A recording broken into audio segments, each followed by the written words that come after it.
Hey everybody, I'm Jan Erickson from Stepping Aside, and welcome to As Above, So Below, a rune and tarot divination for Thursday, the 16th day of November 2023. Tonight is Hecate's night. Hecate has days that are observed throughout the week, or not throughout the week, but throughout the year. And but tonight it's Hecate's night, where she walks the earth with her dogs. She's the mistress of magic and witchcraft and necromancy and crossroads and entrances, and she protects homes. But she's a goddess that is frequently used in ritual and spell work. Just depends on the reason for it, but. She's one of the more important goddesses, I would say. Not to dismiss anyone else, but I like Hecate quite a bit. But in any event, that's tonight, and again then on the 30th there'll be another one.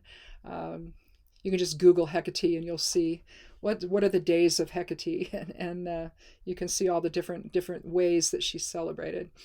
Anyhow, let's go ahead and get started here with the runes. Now, I've already taken them because I've had to do this a couple of times. My computer, ultimately, I had to reboot the thing just by turning it off and turning it on.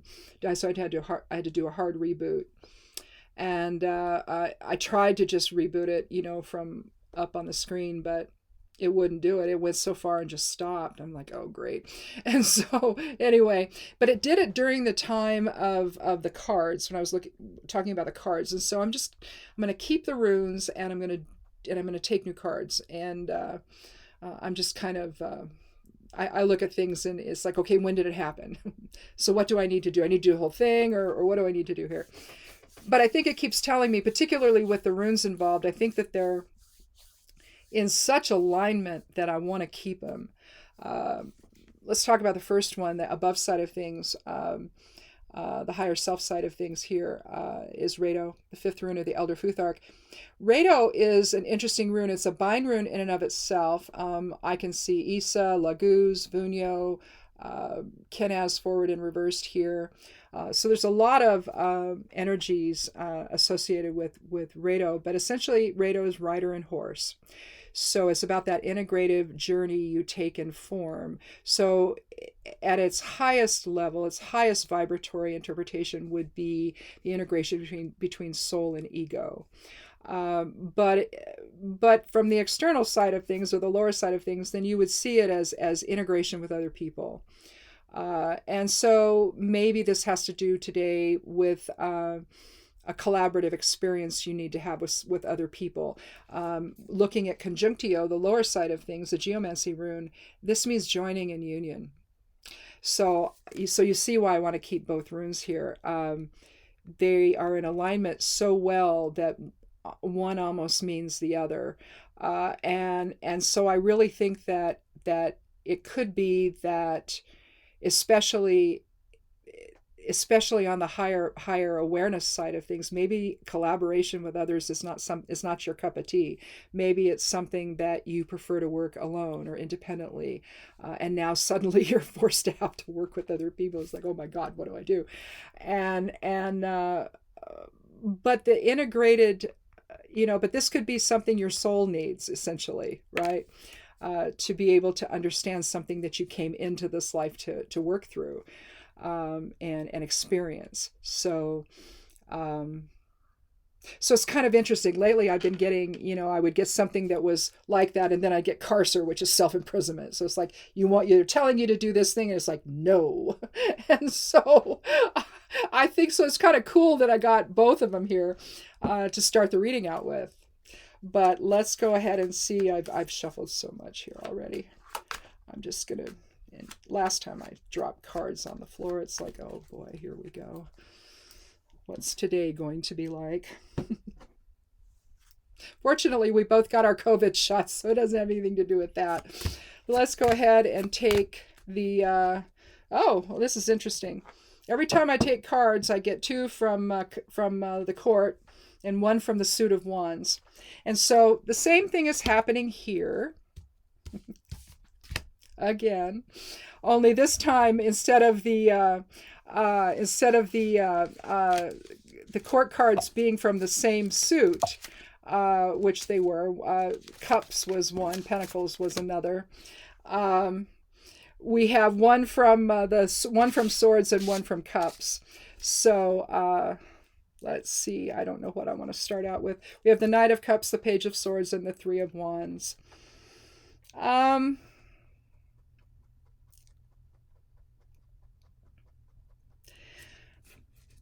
Let's just start with the order in which I drew the cards. And if we need to read it a little differently, we'll know that as we go along. Here we have the Knight of Cups. Now, here we have, you've got three levels of court cards. You've got pages, knights, queens, and kings. So pages are students. They're news bearers, they're messengers. And then you have, which we have the Page of Swords, so that's definitely a message. But then you have the knights who have already gone through their education, are a little bit older, and they're very dynamic. They're always on a quest of some kind. They're there to help people, or they're there to serve the kingdom or something. In this case, we have the Knight of Cups.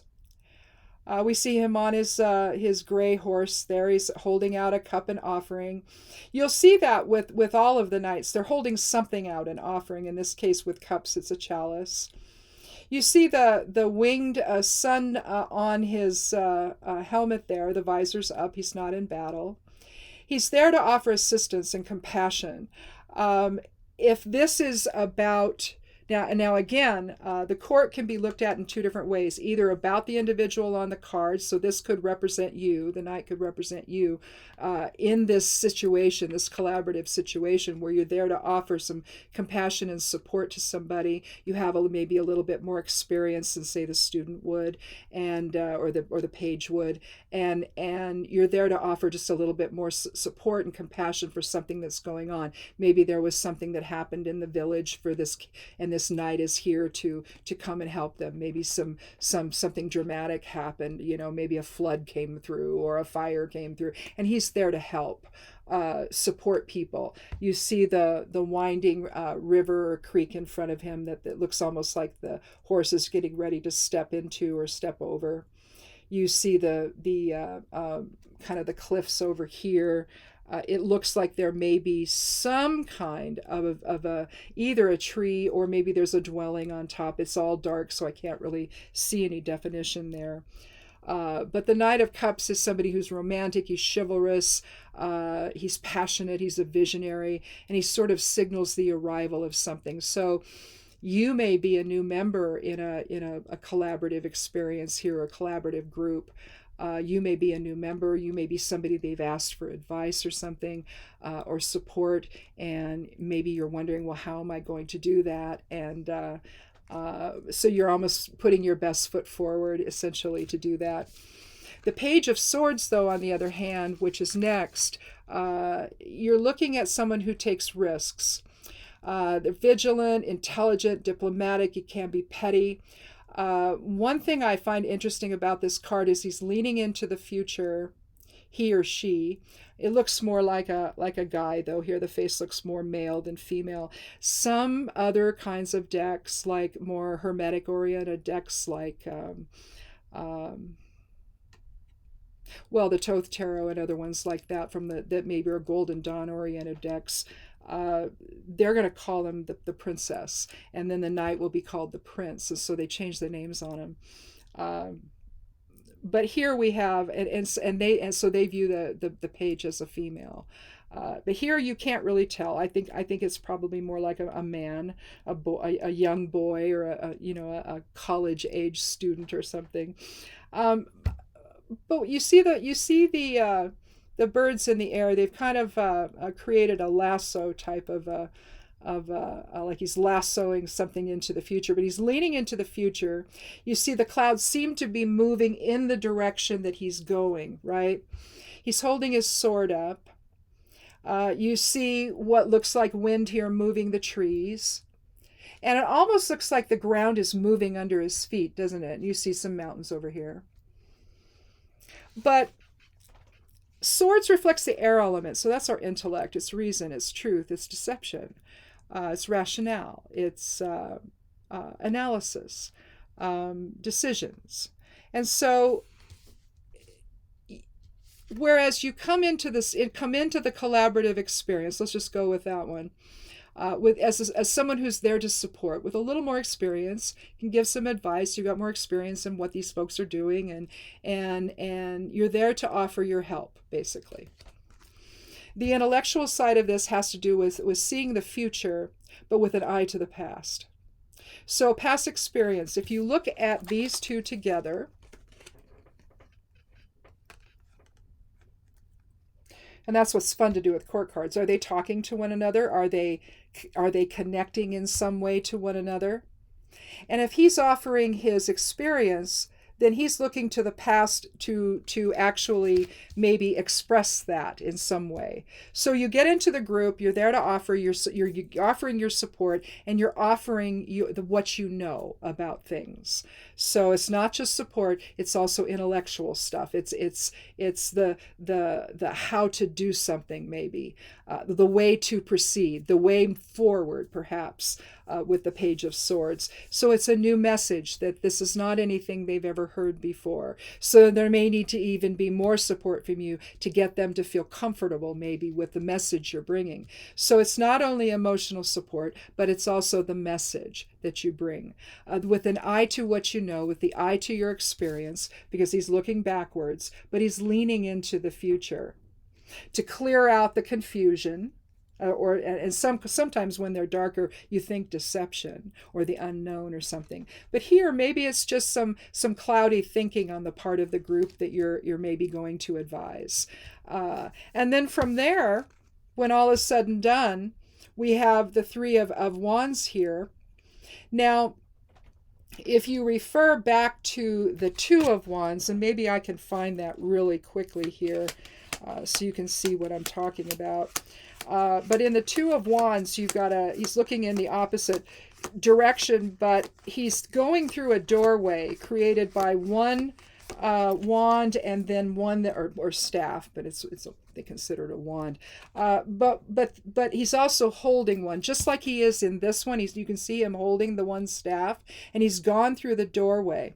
But in the two, he's having to make a decision. I want to show this to you because I think you need to see the progression, just like we're seeing it between the Knight and the Page. There's actually a hidden progression here if you aren't familiar with tarot. And of course, it's going to be in the last pile I look at. But he's got a globe in his hand in the two, and he's trying to figure out, he's a merchant, here we go. He's standing up on a higher place, maybe the top of a roof, maybe on the roof of a building, or maybe he's on some kind of a bridge or something. But you can see he's looking out in the other direction than this guy, than he is here. This is the same guy. And he's got a globe in his hand, and he's going through a new doorway into new experiences, and he has to make a decision about that. So that's why I wanted to show you. Once the decision is made, which could be shown in this card a little bit, because you're advising them about what direction to take. Now they're ready to do that. And you can see, even though this is not blue, it's yellow with some little orange things in it. You see some boats. There's 3 of them here. And he stepped through the doorway of his choice, and he's waiting for his ship to come in. He's waiting for the fruits of his decision to manifest, essentially.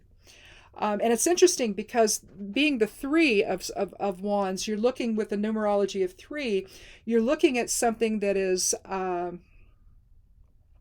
it's integrative all on its own. It can signal communication and interaction, and but also integration. If you look at the 3 of Cups, you see 3 women dancing with a bunch of fruit and vegetables around them on the ground. They're celebrating their abundance and their friendship, and they're holding their chalices high. It's the 3 of Cups, and but there's a sense of integration there. There's a sense of community there. Where you're not alone in the whole process. And so I think that's why I think that the 3 is going to align very well with the idea of both Rado and Conjunctio. Now, overall, the numerology, there isn't any for the court. You can assign them. the page would be the 11, the knight would be the 12, the queen would be 13, and the king would be 14. But it's not assigned on the tarot itself. So I don't include that in any kind of overall numerology. But with Rado being the fifth rune, 5 and 3 is 8, and so that's some strength, material recognition and approval, leadership, greater harmony is the 8. So I think that if you look at it from that standpoint, I think the 8 overall numerology is probably reinforcing you coming in and helping other people, the greater harmony of that, the ultimate material and recognition and approval that will come as the outcome of it all. When the advice that you give them, the support you give the group, is something that can get them into a new direction and make them successful, so that at the end of it all, they're waiting for their ship to come in and waiting for the positive outcome, the lucrative outcome, basically, of what this was all about. And if it's not about money, because there's really nothing here from Pentacles, if it's not about money, maybe it's just a successful collaboration and something that then a new path that can open from that, maybe. I don't know. But it just seems like there's so much, the element here of cooperation and collaboration and harmony and integration is so strong in the reading that I think this pretty much signals that you're somebody that is maybe a consultant, or maybe you've never been asked to do that before and this is new for you, but you have some experience that can be valuable to another group of people, and you're ready to offer that support. Maybe you're not real sure how to do that, but some of it's going to not only involve your willingness to do that, because just if people are struggling and someone's willing to come help with them, it's like suddenly they settle in, they settle down. Maybe they feel like, oh, okay, maybe not all is lost. Someone's going to come help us here. And so some of it, though, is going to have to do with the insight that you have to share, and that's the Page of Swords, where you're giving them a different message maybe than they've heard before, reorienting them maybe into a different direction. Maybe they were just here, there, and everywhere, and nobody could coordinate together with one another and to decide on a direction to take. So at the end of it all, it's a successful endeavor, and then they're waiting for their success, for this to come to fruition, basically, to see what happens from it all. But I think that your part in it, if this resonates for any of you, that your part in it is going to be in the support and advice part of it, helping them organize what they're doing in a way that they can make sense out of it and then make the decision they need to make. Again, we don't see that. We could take it and just put the 2 there. They make a decision after all of that, and then the 3 is there, and they're waiting for the results of that to happen. But they feel positive about it. He's changed the color of his cape there, and he's wearing some green for victory. He's also wearing a sash here, and you see all of the greenery trying to still grow from the staffs that are surrounding him, the doorway that he's gone through. There's a sense of growth there. So it implies, especially with the yellow sky instead of the blue sky, it does imply that there's some success here that's part of all of this equation. But again, I think without the 2, and again, I didn't draw it, I just found it. I didn't do it there where I drew a 4th card or anything. I just had wanted to show you that it started out this way with the 2 of Wands, where they have to decide on where they're going to go and what opportunities they're going to make. So there's a decision that needs to be made with respect to that, with respect to then what is the final outcome going to be. So I think this has to do with likely you being asked to give some advice and support to somebody or a group of people that literally has no idea what to do. And you come in, you let them know you're there to help, and then you give them the advice that from your own past experience. Again, the page is looking toward the past as he leans into the future. So he's taking what he's learned to then share that with other people to help a future endeavor, essentially.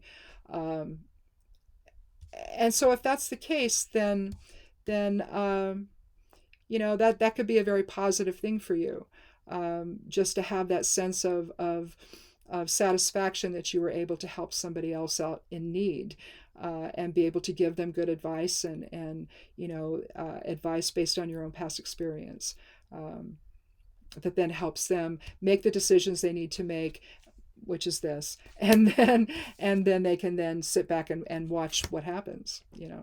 So anyhow, that's an interesting one.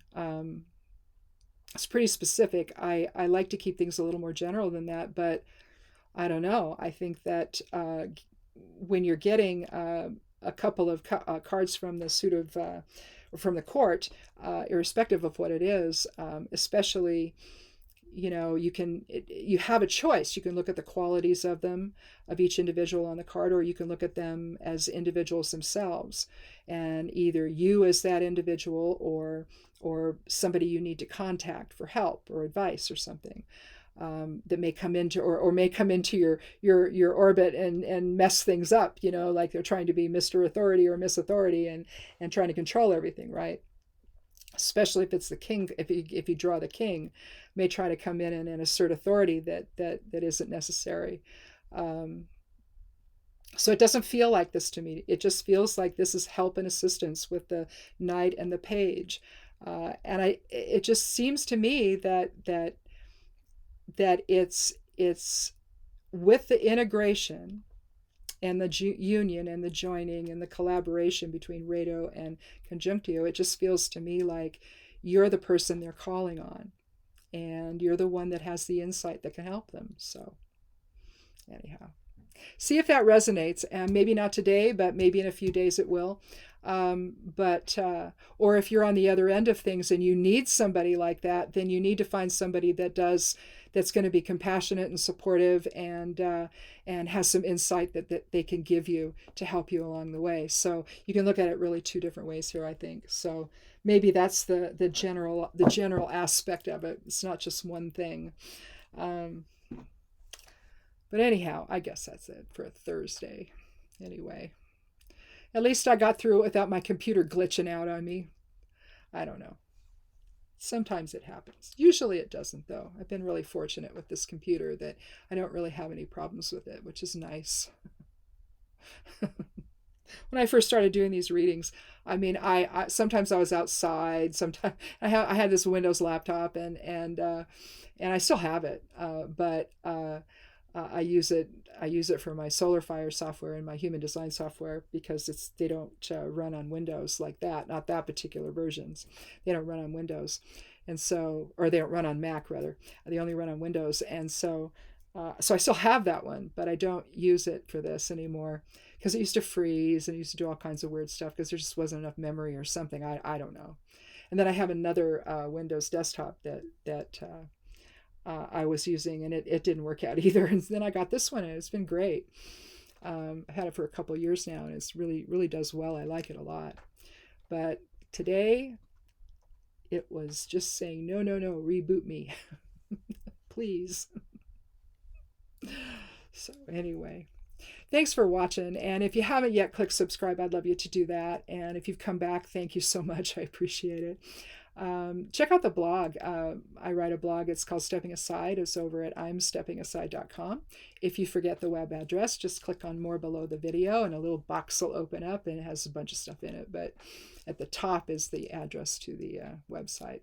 If you forget, that's a fun place. Just basically a witch blog and, stuff like that, herbalism and things like that. But check that out if you would. I'd love you to do that. I also write over on Substack, Patreon, and Medium. I publish my stuff over there too. And, have a good weekend. And come back again on Monday for another edition of As Above, So Below. Be good to yourself. Be good to one another. And blessed be.